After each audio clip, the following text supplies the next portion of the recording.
DPD RI dari daerah untuk Indonesia.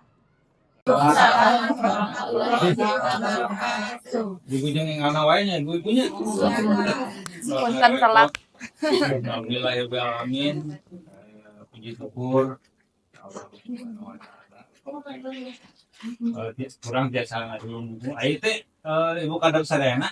Kadang. Kalau saya nabi teh kemarin teh ngontek Pak RW.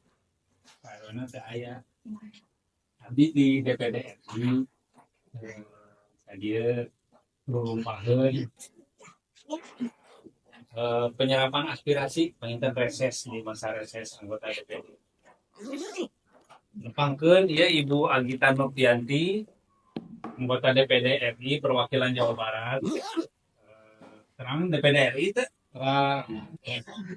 nyolok mana kita DPD RI teh non partai. Anu anggota teh ya opat. Muka hiji Pak Komeng, muka dua Ibu Anya, muka tilu Ibu Jihan Bajira, keempat Ibu Agita Nurtianti. Mantena di komite tilu kami membawahi Kementerian Sosial, Kementerian Pendidikan, Kementerian Agama, Kementerian Kesehatan, Kementerian Literasi, perpustakaan, segala gitu. Jadi, lakukan Pak RW itu Pak RW, aduh dari nya ke Pak RW, manawi ayah aspirasi mereka diserap di situ. Musuk ya asup kamu, ieu mah da ibu-ibu oge sariam. Begitu na ibu tinggal nawae. Pak RW saha Pak RT? Pak RT, minta maaf di tuan rumah Pak RT. Assalamualaikum warahmatullahi wabarakatuh. Waalaikumsalam warahmatullahi wabarakatuh. Sampurasun. Rampes. Puji syukur angsagatkeun ka Gusti anu maha jadi terus ngawilian urang kali ini. Terus ngawilian panginten Ibu Agita jantan anggota DPD nu ngawilian urang sehat biasa kebal di tempat. Hatur nuhun tos tiasa sumping Ibu kanggo nyerap aspirasi masyarakat. Panginten mudah-mudahan dina perjalananna naon janten aspirasi masyarakat tiasa terlaksana di akomodir. Panginten Ibu tiasa mengakomodir aspirasi masyarakat khususnya di aya di RW 11 gitu umumna seluruh masyarakat nu aya di Jawa Barat gitu. Amin. Sekali hatur nuhun tos tiasa nyumpingan panginten hiji kewajiban oge Ibu kanggo melaksanakan aspirasi masyarakat. Panginten ti abdi tiasa kitu wilujeng sumping hapunten bilih kirang kitu kieuna ala kadarna Ibu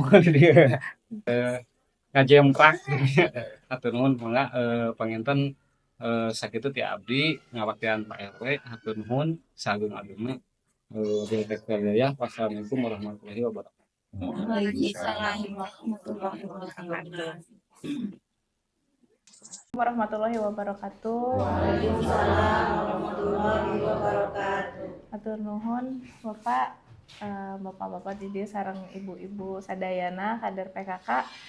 Hatur nuhun, terima kasih untuk waktunya. Maaf tadi saya terlambat karena dari tempat sebelumnya memang rame gitu jadinya ini ya ke sininya jadi terlambat. Saya Agita Nurtianti, saya perwakilan DPD RI Jawa Barat.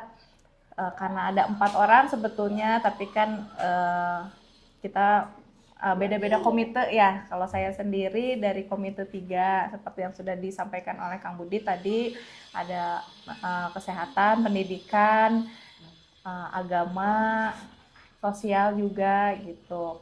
Jadi ketika masa reses ini dari DPD RI itu masanya untuk menampung aspirasi, mungkin ada aspirasi masukan atau ada kendala atau apa yang bisa disampaikan gitu kepada saya sebagai wakil dari DPD RI khususnya untuk Provinsi Jawa Barat.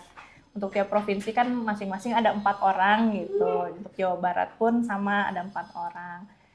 Kalau untuk DPD RI sendiri kalau di Jawa Barat itu ada kantornya di Bandung di Jalan Munding Laya. Jalan Munding Laya nomor 12.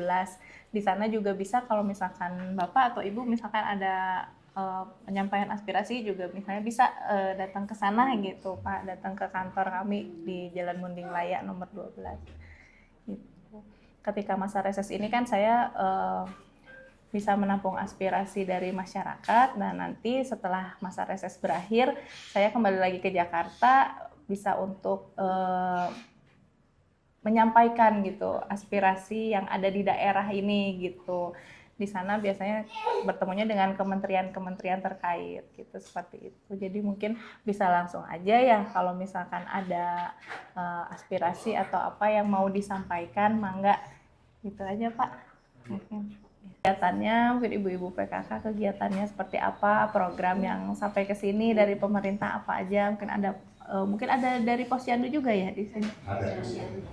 Ya, dari Posyandu juga gitu kan, mungkin apa aja nih programnya dan bagaimana sudah berjalan dengan lancar, dengan baik, sesuai atau gimana.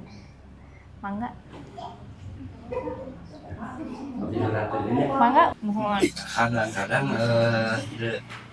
sasaran. Oh iya, iya. Jangan si warga itu terus antunkan. Mohon, tapi pasti dapat. Dan keras dongkang. Pokoknya berbentuk uang. Satu bari dioper kan sanes. Mohon. Jadi atas bari air nomor jogging kan aya.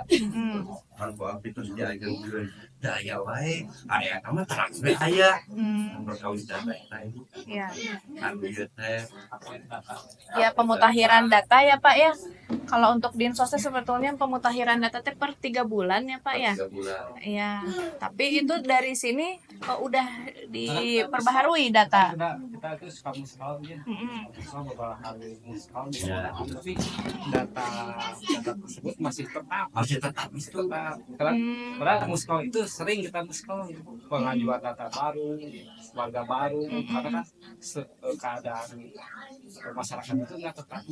Kadang yang dulu mungkin orang itu emang tidak mampu waktu dia diajukan oleh pengurus dulu diajukan ke PKH atau ke DTKS itu dia dulu memang nggak mampu, tapi kan seiringnya waktu perubahan ya. Jadi dia sudah jadi mampu gitu, karena ditopang tersebut. Tapi ketika dia sudah mampu masih tetap dapat. Walaupun udah stop itu.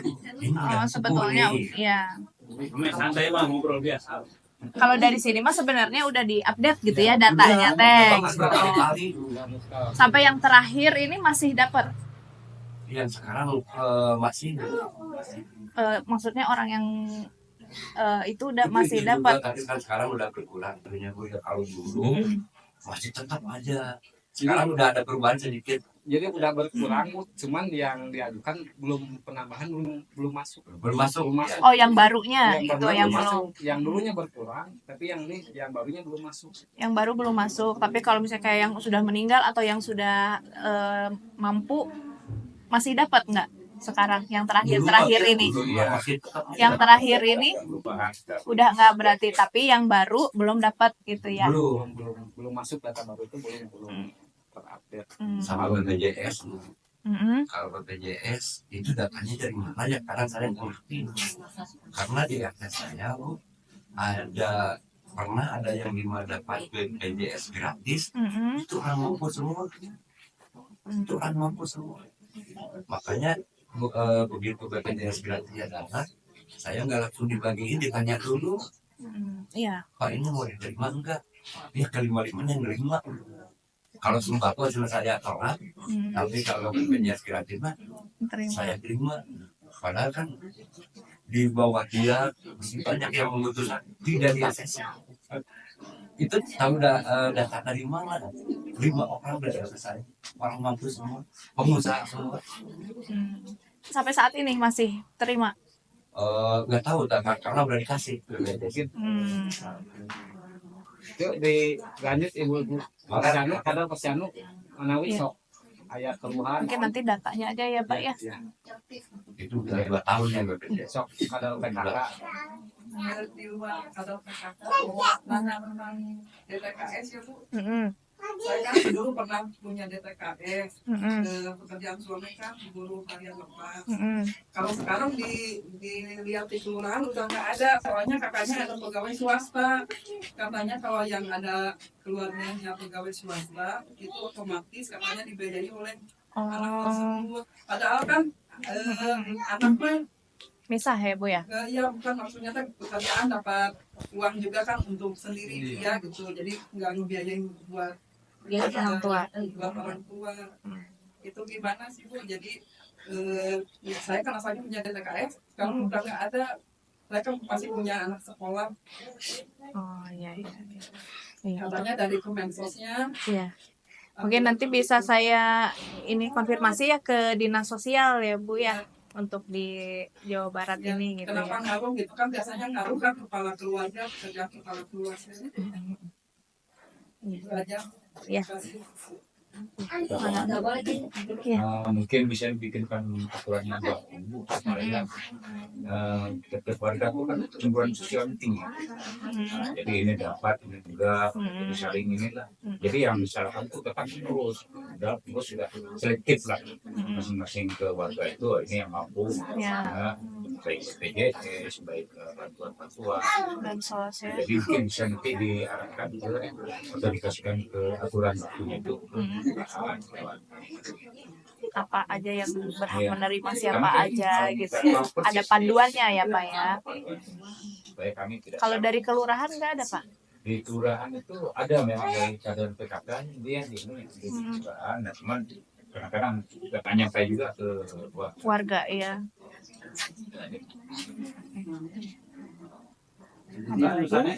Ada lagi? Mangga. Pemuda dari pemuda. Sama aja.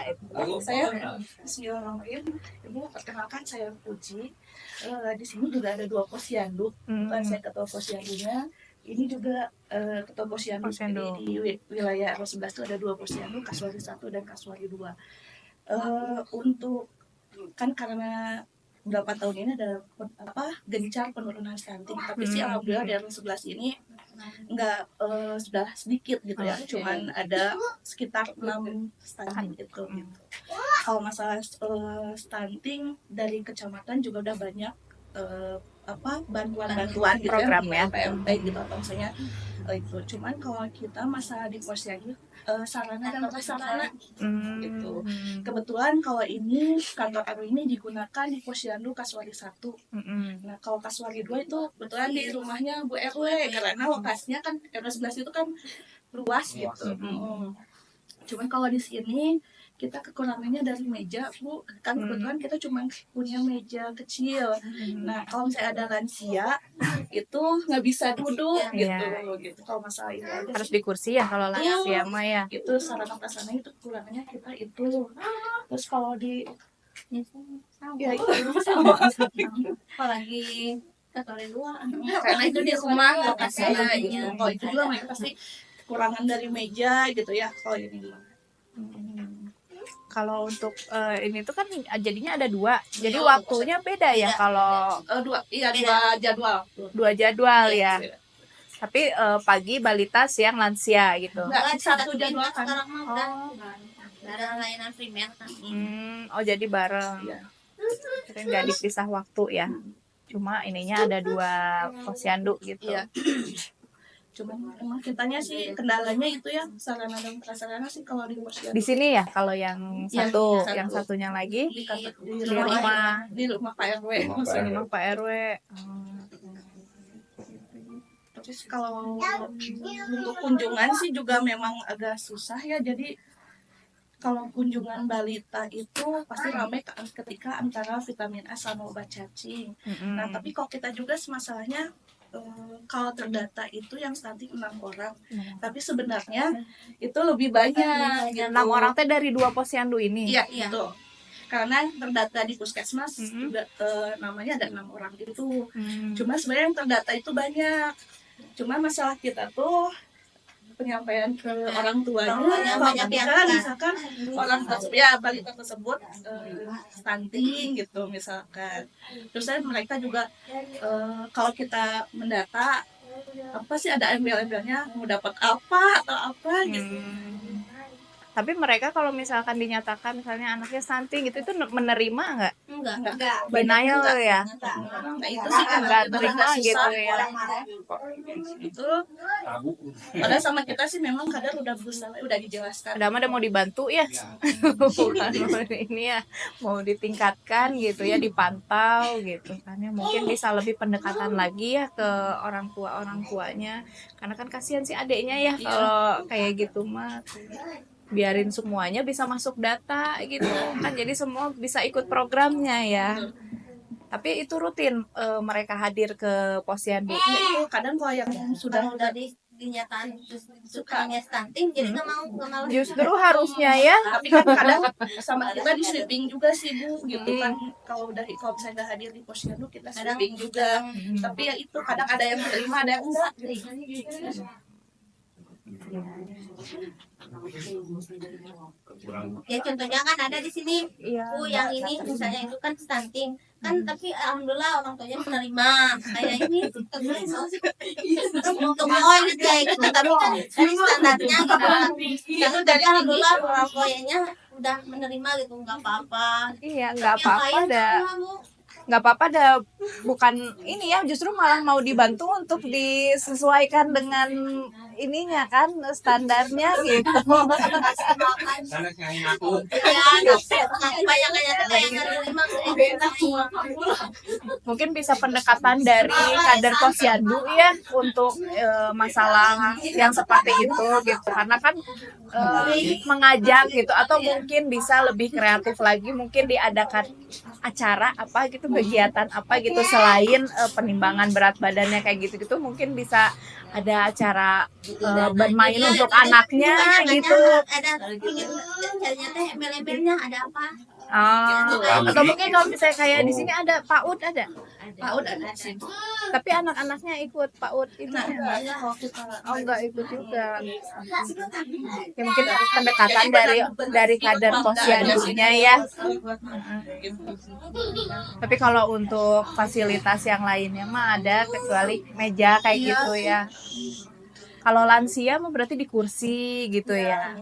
Kasihan kan memang, terus lagian dari kesehatannya juga ya. Jadi kadang kan memang dari puskesmas itu sudah dijadwalkan satu bidan, cuman nggak setiap bulan itu hadir. Datang. Nah, sedangkan lansia itu membutuhkan kayak tes apa sih, Ya, pensi pensi. ya. Jadi memang Bulan. sebenarnya kita juga membuka alat itu. Jadi kan memang sudah diajarkannya dari puskesmas. Untuk gitu. pengoperasiannya bisa. Bisa kita, cuman memang itu yang karena yang menarik untuk lansia hadir itu pasti mereka menanyakan ada tensi darah enggak gitu.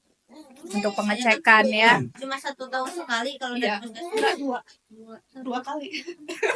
Setahun 2 kali untuk pengecekan. Ya jadi kalau ada PMT itu penyakit menular itu dari puskesmas 2 kali jadwalkan sih. Gitu. Cuman 6 bulan sekali. Cuman pinginnya kan kalau mereka Rutin ya. Ya gitu. Minimal mereka tahu tensi gitu. Iya, iya. Oke. Makasih untuk ininya ya, masukannya mungkin nanti bisa saya pertimbangkan. Saya untuk yang dari bapak-bapak tadi bisa saya sampaikan juga untuk ke Dinsos ya, di ini gimana gitu ini solusinya atau tidak terlalu signifikan sebenarnya masyarakat itu membutuhkan program pendidikan dan kesehatan. pendidikan Sebenarnya itu yang pokok ya, kesehatan. walaupun dia orang mampu lah, tapi ketika anggota keluarganya sakit, dia bisa jual motor, Iya. dia bisa gadein sertifikat yang akhirnya bisa menjatuhkan menjadi kemiskinan juga.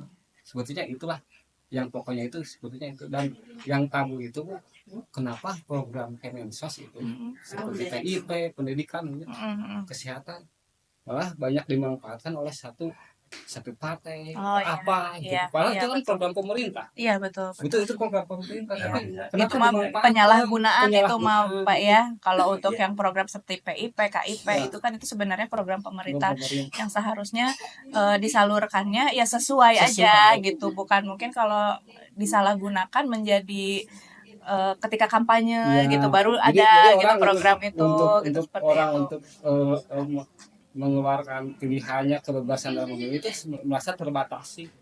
Sebetulnya masyarakat itu hanya yang dibutuhkan itu yang pokok aja, Ya. kesehatan dan pendidikan. Iya, iya betul. Dan itu harus dijamin dengan undang-undang dan dijaminannya oleh undang-undang. Iya, betul Pak. Mudah-mudahan Itu kalau program itu diperjuangkan ya sebenarnya kalau Iya. bansos apa-apa kita masih masyarakat kita masih makan Bu. iya, Malah untuk bansos itu masyarakat itu malah merasa apa? Merasa enak lah gini, merasa jadi malas Bu. Kebanyakan iya, gitu. iya. Saya program yang kurang tepat lah. Malah bikin masyarakat itu malas Bu. Iya, iya. Kalau nggak mikir ya. Iya, Pak. Yang pokok itu aja Bu, pendidikan sama kesehatan. Iya. Kalau kesehatan ada dipersulit nggak ketika misalkan tergaduh kartu KIS, terapi BPJS, dipersulit Jadi kan rumah gini, sakit, terapi kumahan tuh ayam. Jadi kalau Alhamdulillah. untuk kita punya BPJS PB itu kita harus data DTKS. Untuk masuk DTKS kita harus pekerjaan buruh harian lepas. Sedangkan yang karyawan juga kan tidak ada jaminan kesehatan untuk sekarang di perusahaan-perusahaannya. Karena kan Tidak semua ya. tidak semua karena kan undang-undangnya kan sekarang beda tuh ya sama yang dulu untuk karyawan. Jadi yang sekarang kita juga pengurus Bu ya, ketika ada warganya di rumah sakit dia kendala dengan biaya, kita turun advokasi, kita ngurusin gimana caranya nih warga kita itu bisa sehat, bisa kembali. Kita sering advokasi ke rumah sakit ketika BPJS-nya tidak aktif atau dia tidak punya BPJS padahal mereka tidak mampu gitu. Iya. Kadang kita pengurus juga datang ke rumah sakit subuh-subuh, advokasi segala macam. Bukan kalau dia dirawat pakai BPJS, apa ada batasannya? Atau nyampe sembuh? Karena yang terjadi di sini 5 hari ya, belum sembuh udah dimulai. Baru 1 minggu ini katanya BPJS-nya udah habis waktunya, jadi harus disuruh pulang gitu dari pihak rumah sakit. Ada batas waktu gitu. Iya, pada orang ini belum sembuh. Udah makanya nih yang tidak pernah. Kalau pernah di Santa Yusuf, tapi kalau di Alisrama sampai sembuh total. Nah itu Jadi berbeda tiap rumah sakit udah ya. di sana di luar Dia Islam. katanya jatah waktu atau gimana nih buat BPJS BPJS yang gratis Iya, yang BPJS gratis ya. itu kalau untuk BPJS Sudah dikonfirmasi tapi ke pihak rumah sakitnya. ya, yang orang alami waktu itu bilangnya ya emang ini udah ini aja terjadi gimana nih Apa mungkin ada plafonnya ya? Ini tuh jatahnya cukup sampai berapa gitu. udah 1 minggu pokoknya nggak sembuh disuruh pulang, si pasiennya masih tetap obat masih ada gitu. Tapi jadinya berobat jalan gitu mungkin. Iya. Itu juga misalkan kalau kita mau boleh berobat jalan, kalau enggak tapi ini kan masih perlu dirawat gitu. Ya, mungkin bisa jadi masukan juga ya nanti ke BPJS gitu. Jadi sebaiknya kalau misalkan untuk pasien yang memang masih membutuhkan perawatan intensif gitu ya, jangan diberikan kuota seperti itu ya, tapi sampai sembuh dulu pasiennya gitu. Jika masih membutuhkan perawatan intensif di rumah sakit gitu ya, kecuali kalau memang sudah layak untuk rawat jalan baru ya mungkin bisa nanti menjadi masukan gitu ya Pak. Jadi yang berkembang di masyarakat itu yang saya dengar jadi belum sembuh udah dikeluarkan ujung-ujungnya dia cari rumah sakit yang lain buat dirawat lagi itu yang di masalah mengenai BPJS. Misalnya sendiri mau nih buat Oh mana Bapak?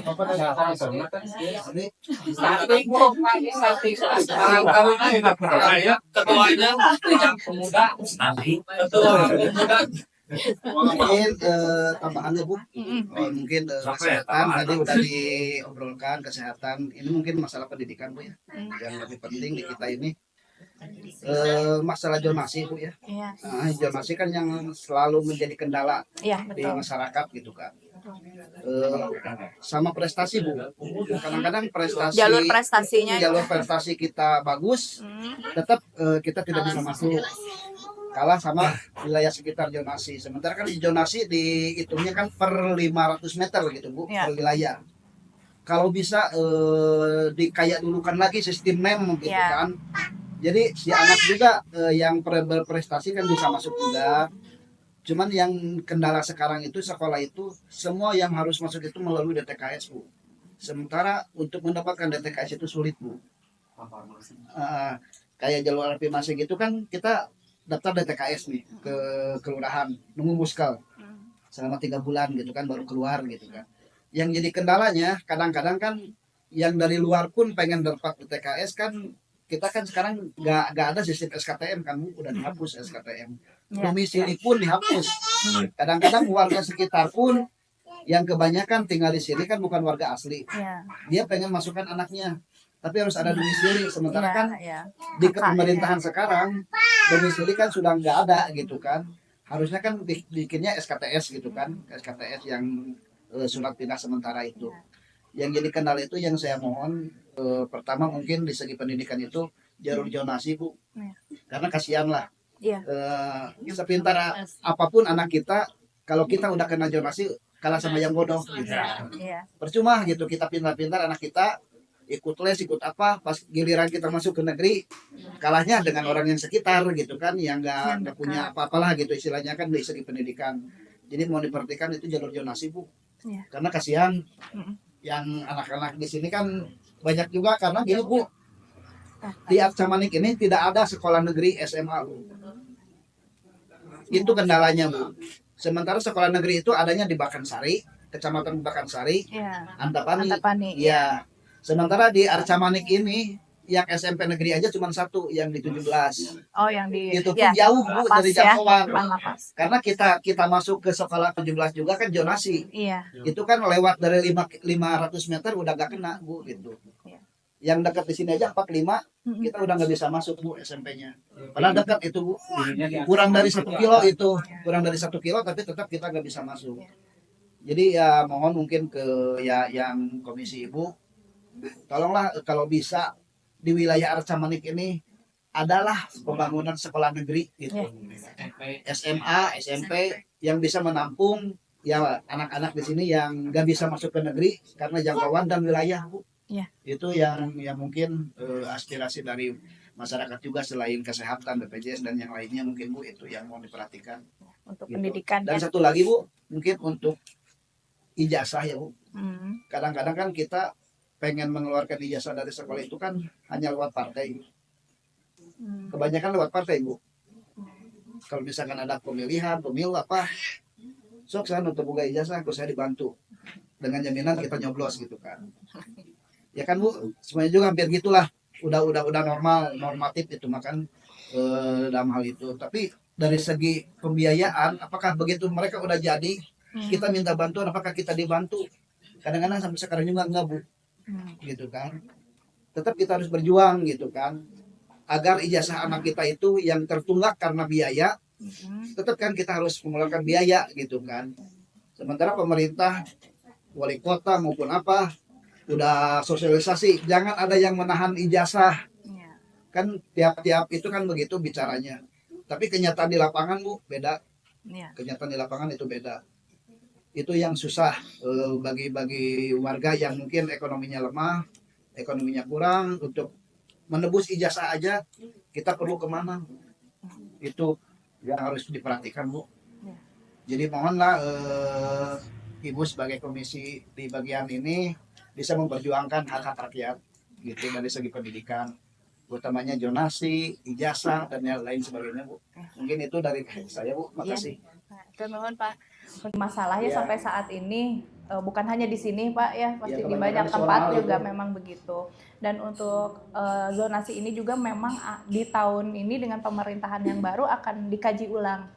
bagaimana akan dilanjutkan atau dengan program yang seperti apa gitu. Apakah kembali ke NEM seperti dulu atau kan zonasi tapi dengan ketentuan-ketentuan yang baru gitu. Dan kemarin juga dari Provinsi Jawa Barat ingin untuk zonasi ini bukan pusat yang menentukan kuotanya gitu. Karena kan mungkin ya seperti itu ya Pak, ada satu sekolah tapi jaraknya yang ininya padat gitu, penduduknya padat, terus udah gitu ada satu daerah tapi nggak ada sekolahnya gitu, seperti itu kan ya, belum merata lah sekolah di sini. Jadinya mungkin saran juga kemarin dari Pemprov Jabar untuk zonasi ini kuotanya masing-masing daerah yang menentukan gitu, karena kan masing-masing daerah itu yang tahu gitu kondisi daerahnya, jauh dari sekolah atau padat penduduk gitu kan, jadi kuota mana yang harus diperbesar gitu, seperti itu.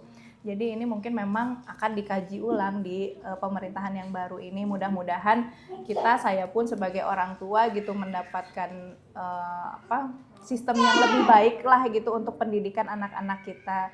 Untuk zonasi, kalaupun dilanjutkan dengan sistem yang lebih baik, kalaupun ditiadakan diganti dengan yang lebih baik juga gitu, apa mungkin dengan NEM seperti dulu gitu ya. Karena kan mungkin pergantian dari NEM ke zonasi juga ada maksud dan tujuan tertentu juga ya Pak. Mungkin ingin semua sekolah itu memiliki standar yang sama, tidak ada lagi sekolah favorit. Jadi tujuan orang semua ke sana, tapi inginnya semua pendidikan di Indonesia ini rata. Mungkin tujuan awalnya mungkin seperti itu. Tapi kan dalam pelaksanaannya sekarang belum tepat mungkin ya Pak ya, masih malah jadi ada menimbulkan masalah baru juga gitu. Mungkin jadi oleh karena itu harus dikaji ulang gitu. Mungkin ini juga salah satu yang ingin saya sampaikan juga nanti ketika ada pertemuan dengan Kementerian Pendidikan Dasar dan Menengah ya, ininya fokusnya ke dasar dan menengah, karena kan ini pasti untuk SMP, SMA ya lebih banyaknya. Ya mungkin itu Bu, tambahan standar zonasi itu kalah dengan jual beli bangku Bu. Ya. Jujur kalah dengan jual beli bangku Bu. Jadi ada jalur donasi ya Pak ya. Walaupun dia ada jalur zonasi, kena zonasi, tapi kan kalau ke masuk tetap aja kan kalau yang punya uang bisa lah.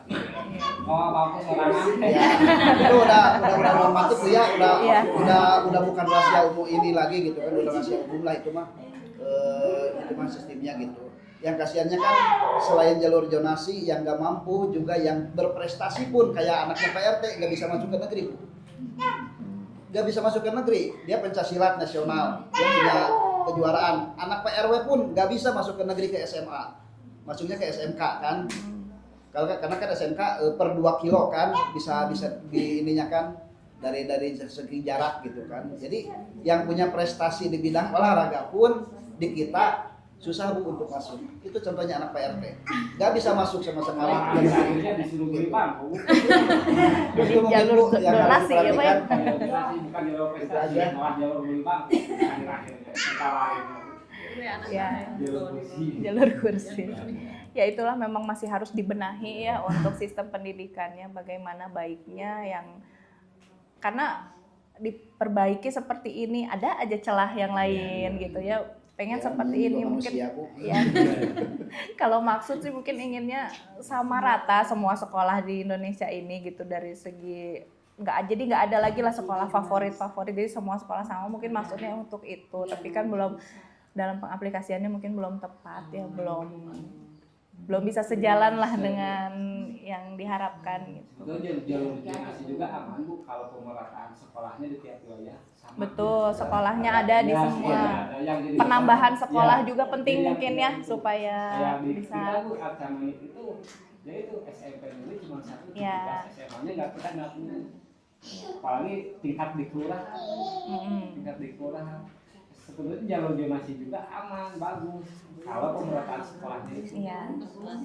Iya makanya itu, karena kan penduduknya juga kan ada yang ada sekolahnya tapi nggak ada penduduknya juga ada apa, kalau misalnya di yang daerah-daerah terpencil ya ada nih sekolahnya tapi ya sedikit juga warganya gitu yang bersekolah. Kita itu udah ngajuin beberapa ketika ada calon wali kota, anggota DPRD, tolong usahakan lah kalau terpilih itu kita mau sekolah nih, ada sekolah di kecamatan Samani khususnya di tingkat kelurahan masing-masing. Tapi ya sampai saat ini belum malah yang menjamur itu yang banyak itu swasta itu terus berkembang. Swasta itu terus berkembang karena mau memanfaatkan di wilayah kita itu tidak ada negerinya. Justru swasta yang berkembang pesat. Swasta itu ada yang baru lagi, ada yang mereka swasta itu memanfaatkan karena di kita itu nggak ada negeri. Ya. Kalau itu mah bisnis ya, kalau swasta mah kan memang pendiri sekolah ini. Mudah-mudahan nanti bisa ada penambahan sekolah karena itu juga memang salah satu program pemerintah juga ya untuk pemerataan ini tuh menambah sekolah-sekolah baru di tingkat SMP, SMA gitu untuk supaya kebagian lah gitu semua wilayah tuh ada sekolahnya gitu. Dan yang tak kalah penting itu untuk sekarang itu Bu, urgenitas masalah sampah sih. Ya, itu yang paling sekarang paling penting itu. Bahkan sekarang itu Bu, kita itu dari TPS kita di kecamatan di kelurahan Selatan Endah itu yang asalnya 4 kali kita mendistribusikan ke TPA, sekarang itu 2 kali dalam 1 minggu. Seminggu 2 kali diangkut ke TPA Sarimukti. Yang biasanya 4 kali sampai 6 kali, sekarang kita cuma bisa buang 2 kali. Sehingga sampah di masyarakat itu sekarang pada numpuk semua. Kalau untuk yang program pemilahan sampah kayak gitunya ada nggak? Ada mulai untuk pengolahan sampah SOD-nya udah mulai. Kita di tiap hari ditarik oleh tim gugur kelurahan karena di kelurahan kita itu ada pengolahan mangkuk. Ya, itu. Cuman persentasenya tuh yang dikelola sama yang kita sekarang mau dibuat ke TPA itu masih timpang gitu Bu. Karena kalau misalnya masih bisa 4 kali Bu, ininya dikelola mungkin masih bisa berjalan di masyarakat ya misalnya. Karena yang dikelolanya cuman misalnya 20%, kita nggak bisa ngebuang yang 100% ya numpuk juga sih. Tapi apa masyarakatnya sudah semua kepala keluarga sudah mengelola sampah itu? Misalnya kan dengan memilah juga Pak bisa membantu ya dengan memilah sampahnya, sampah-sampah yang organik itu diolah itu kan sebenarnya bisa mengurangi sampah yang harus diangkut gitu. Seperti itu. Mungkin kan kita juga sebenarnya harus kerjasama ya dengan itu, pemerintah. Jadi, ya. Justru itu masyarakat itu kadang-kadang ada yang ngerti Bu. Kadang-kadang bingung juga. Pendidikan pingin gratis, sekolah pingin mudah, tapi gaya pemerintah itu habis untuk pengolahan sampah gitu Bu. Kalau masyarakatnya mungkin sadar bisa mengolah sampah, mungkin gaya yang pemerintah dipakai sampah ini ngolah sampah bisa dipakai biaya pendidikan juga. Jadi di sini kadang-kadang bingung juga gitu Bu. Kadang-kadang masyarakatnya pingin gini, tapi diajak begini susah juga sih. Kadang-kadang dilema kalau bagi kita itu pengurus dilema juga. Untuk mensosialisasikannya mungkin ya ke masyarakat. Kalau kita sekitar. di kita itu kita bikin tempat Bu. Kita itu di RT kita itu ada beberapa titik untuk pengumpulan sampah SOD. Jadi per tiap hari itu sama mobil kelurahan dia ditarik. Jadi per kelompok rumah itu kita sediakan tempat untuk memilah sampah SOD-nya. Jadi si tim itu tukang sampah itu tinggal ngambil yang sampah yang non-organiknya aja, yang residunya, yang bisa dikelola. Kalau yang sampah organik udah kita kelompok-kelompokan per berapa rumah, per kelompok rumah kita sediakan. Iya mungkin itu juga karena kan kita masalahnya kan tempat sampah juga kan sudah menggunung ya. Makanya dari kesadaran dari masyarakatnya sendiri juga diperlukan gitu untuk itu gitu. Ya kita sama-sama pemerintah ngasih program ini mungkin sebagai salah satu solusi walaupun masih belum bisa maksimal gitu. Tapi dengan masyarakatnya juga mungkin kita harus dengan Bapak atau ibu-ibu di sini kan semua yang bisa mensosialisasikan lah gitu ke masyarakat gimana nih solusinya untuk sampah ini. Kita memang pengangkutan sampah memang bukan di sini aja ya Pak ya yang menjadi berkurang ininya waktunya, di tempat lain juga ya mungkin karena di sana sampah sudah menumpuk juga gitu, karena kita juga sebagai masyarakat di sini sadar atau nggak sadar kita ini jadi seolah-olah kita juga memproduksi sampah gitu. Seperti kita beli minuman, beli makanan, kan kita juga jadi memproduksi sampah. Kita juga punya andil untuk menimbulkan sampah gitu. Mungkin jadi lebih ada sosialisasi lah untuk menyadarkan gitu masyarakat gitu untuk pemilahan sampah di masing-masing rumah aja dulu gitu. Seperti itu supaya tidak terlalu banyak lah gitu sampah yang tertunda pengangkutannya gitu ya Pak ya. Kadang Bu, sampah SOD aja Bu, kalau saya ke kelurahan itu suka overload Bu. Jadi magot ada sekian kurang ribu. magotnya mungkin ya. Bukan kurang Bu, magot ada sekian rak, ada sekian lebihan magotnya. Bukan kelebihan, justru SOD-nya terlalu banyak. SOD-nya terlalu banyak untuk dikelola Bu di kelurahan itu. Makanya kelurahan sekarang kayak TPA Bu, bau Bu. Jadi kadang-kadang si SOD ini Bu, sampah dapur itu overload di kelurahan. Belum diangkut ke tempat magot. Ya belum tidak terkelola karena kan gini Bu ya, petugas di kelurahan itu kan nggak seimbang Bu. Petugas yang mengolah magot di kelurahan itu nggak seimbang dengan jumlah SOD yang masuk ke kelurahan. Jadi mau penambahan, kemarin juga saya ngobrol sama Pak Lurah itu kadang mau penambahan kuota pekerja itu yang tadinya gober sekarang dia masuk ke DLHK, upahnya diupah sama DLHK Bu, yang dulunya gober sama Pemda sama Pemkot dibayar, sekarang sama DLHK. Cuman yang gober yang keluar dari yang sekarang mau magot, yang dulu gober, si gobernya ini nggak ditambah lagi, nggak ada kuota. Nggak ada kuota. Kalau misalnya ada kuota lagi bisa dimasukkan lagi ke magot, mungkin bisa terkelola. Kurangnya SDM juga berarti ya. Sekarang malah SOD itu di kelurahan itu overload. Kebanyakan SOD yang masuk. Ya kalau itu sih sebenarnya masih nggak apa-apa ya dikubur ya, kalau sampah ya bisa jadi pupuk juga gitu, tapi mungkin lama prosesnya, beda dengan kalau sama magot lebih cepat gitu ya. Kemudian dari sumber daya manusianya juga kurang jadinya ya. Untuk pengelolaan magotnya juga kan kita itu panen itu 14 hari ya. Si 14 hari. Nah, kalau 3 hari dari misalnya 16, 17, 18 nggak kejual itu si magot jadi kurpa lagi kan, nggak bisa terjual. Ya, yang pengelola magot itu dia pingin itu pemerintah itu memfasilitasi alat yang bisa mengolah hasil dari panen magot itu. Biasanya kalau di luar itu Bu, kita itu di open Bu. Open berjalan sehingga si magot tersebut bisa dipak dijualnya itu dipak. Jadi bisa tahan lama gitu. Hasilnya tuh dipak. Kalau sekarang kita itu jual per kilo itu 5.000 per kilo Bu. 5.000 per kilo. Kita itu panen biasa sampai 300 sampai 400 kilo panen magot. Cuman ketika si pembeli itu nggak ada Bu, ya ini jadi masalah. Jadi masalah kan ada tukang bebek, ada tukang apa-apa ya kita sebarkan aja. Daripada sayang ya kita sebarkan aja, ada yang punya bebek apa-apa kita sebarkan. Ya itu kadang ya dilema juga Bu. Kadang kita udah keluar ternyata overload. Karena kekurangan SDM di kelurahan. Sebetulnya daripada biaya penarikan sampah dari TPS ke TPA yang beberapa puluh miliar per tahun, mending ini tingkatan SDM-nya di tiap wilayah, sehingga akan ada pengurangan distribusi, biaya distribusi dari TPS ke TPA. Kalau SDM di wilayah itu banyak. Sebetulnya itu Bu, harusnya itu pemerintah itu diusahakan SDM pengelolaan sampah di wilayah perbanyak. Untuk pengelolaannya dan sampai akhir ya pengelolaannya. Sehingga dari sini juga udah beres.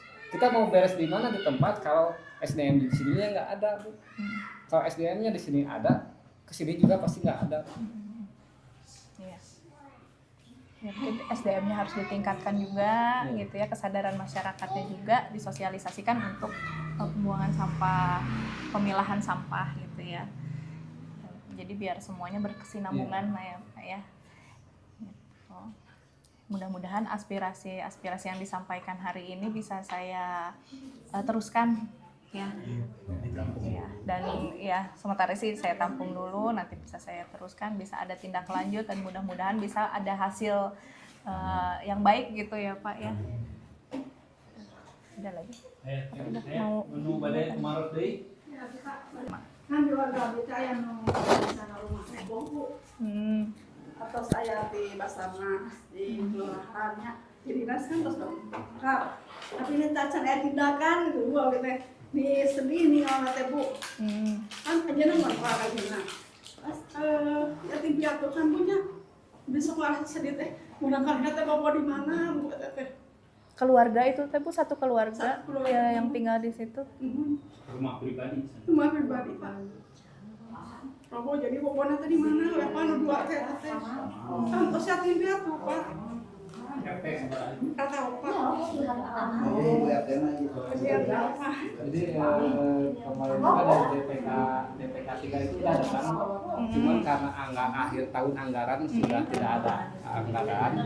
Jadi untuk anggaran Rotilahu darurat itu masuk di 2025 tahun depan ya. 1 bulan pertama.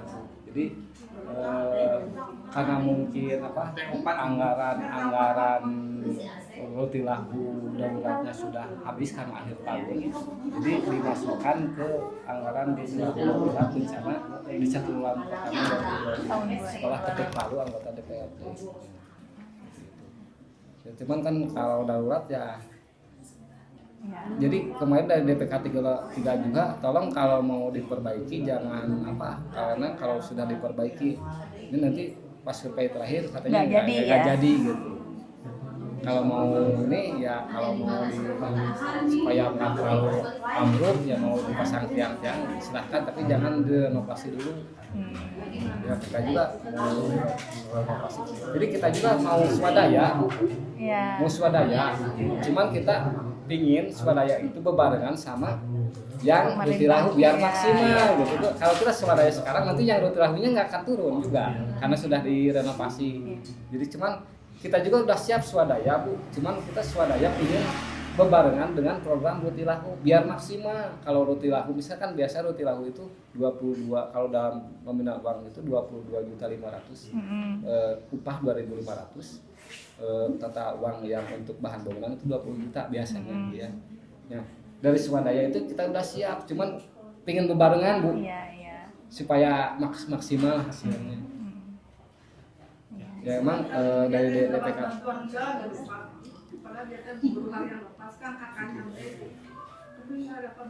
Hari ini roboh pisan tuh. Atapna. Hujan ya aya napan. Jadi itu Bu jeneng dari DPK 3 itu kemarin waktu survei itu karena anggaran Rotilahu darurat 2024 sudah tidak ada karena akhir tahun. Jadi masuk anggaran Rotilahu darurat bencana 1 bulan pertama 2025, kemungkinan antara bulan Februari dan bulan Maret setelah anggota DPRD ketuk palu. Ya. Kita juga pengesahan. Ya. Kalau Basarnas itu biasanya kalau Basarnas biasanya dalam bentuk santunan Bu. Ya, santunan biasanya. Jadi kita juga kemarin udah koordinasi pengurus mau swadaya juga, jadi kita itu pingin bebarengan Bu, bebarengan dengan program Rotilahu. Jadi biar maksimal, misalnya kalau dari Rotilahu kita mendapatkan dalam nominal uang 22.500.000, di swadayanya misalnya ada 15 atau 20 juta, kemungkinan kan bisa maksimal. Tapi kalau kita mau swadaya sekarang, nanti Rotilahunya nggak akan bisa turun. Udah dibenerin. Karena udah dibetulkan. Kemarin orang Rotilahu dan apa kan ke atas ya rumahnya. Nah itu kadang-kadang. Sini kan kita dari dulu teh ikut Rotilahu kan, ikut program Rotilahu biar sertifikat apa kan udah masuk. udah beberapa tahun saya senja jadi RT, tapi dia nggak pernah dapat. Oh yang udah dapat, udah bagus rumahnya, dapat dia kemarin. Cuma nggak tahu itu apa. Jalur Jadi lain. kelurahan itu saudaranya ada kelurahan. Saya udah. Abdi oke bade ngajarkeun Bu, bade ngajarkeun ruti lahu abdi bade ngadamel kontrakan abdi. Abdi mah harus Ibu, bade ngajarkeun ruti lahu, bade ngadamel kontrakan untuk meningkatkan penghasilan dan ekonomi.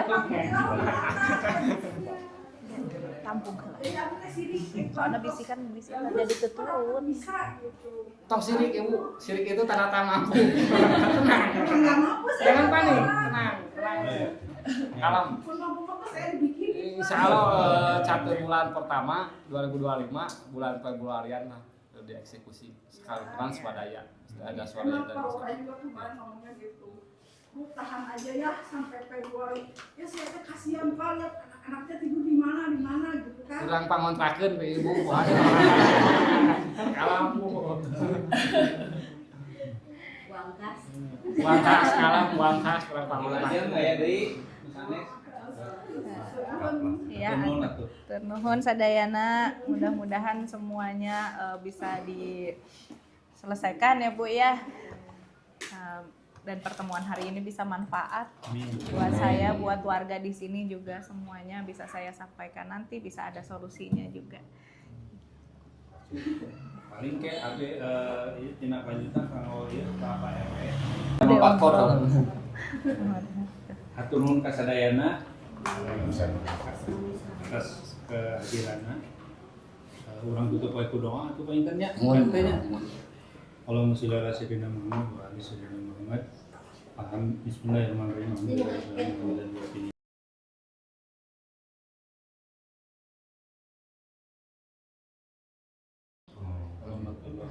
Allahumma pilih nabi walidayya rahmu wa kama yusbiru. Allahumma inna nas'aluka salamatan fid dunya wa fil akhirati jasadin dan barokatan fil rizqi wa taubatan fil rizqi wa rahmatan ya Allah. Allahumma amina inna bisataratil maut wa najatan min al-waqi' al-insad. Amin. Rabbana atina fid dunya hasanah wa fil akhirati hasanah wa qina adzabannar. Subhana rabbika rabbil izzati amma yasifun. Salamun alal mursalin. Muhammadin wa ala alihi wa sahbihi wa sallam. Alhamdulillahirabbil alamin. Alhamdulillah. Bapak Ibu, Hatur ya sama nuhun pisan. bersama. Biasa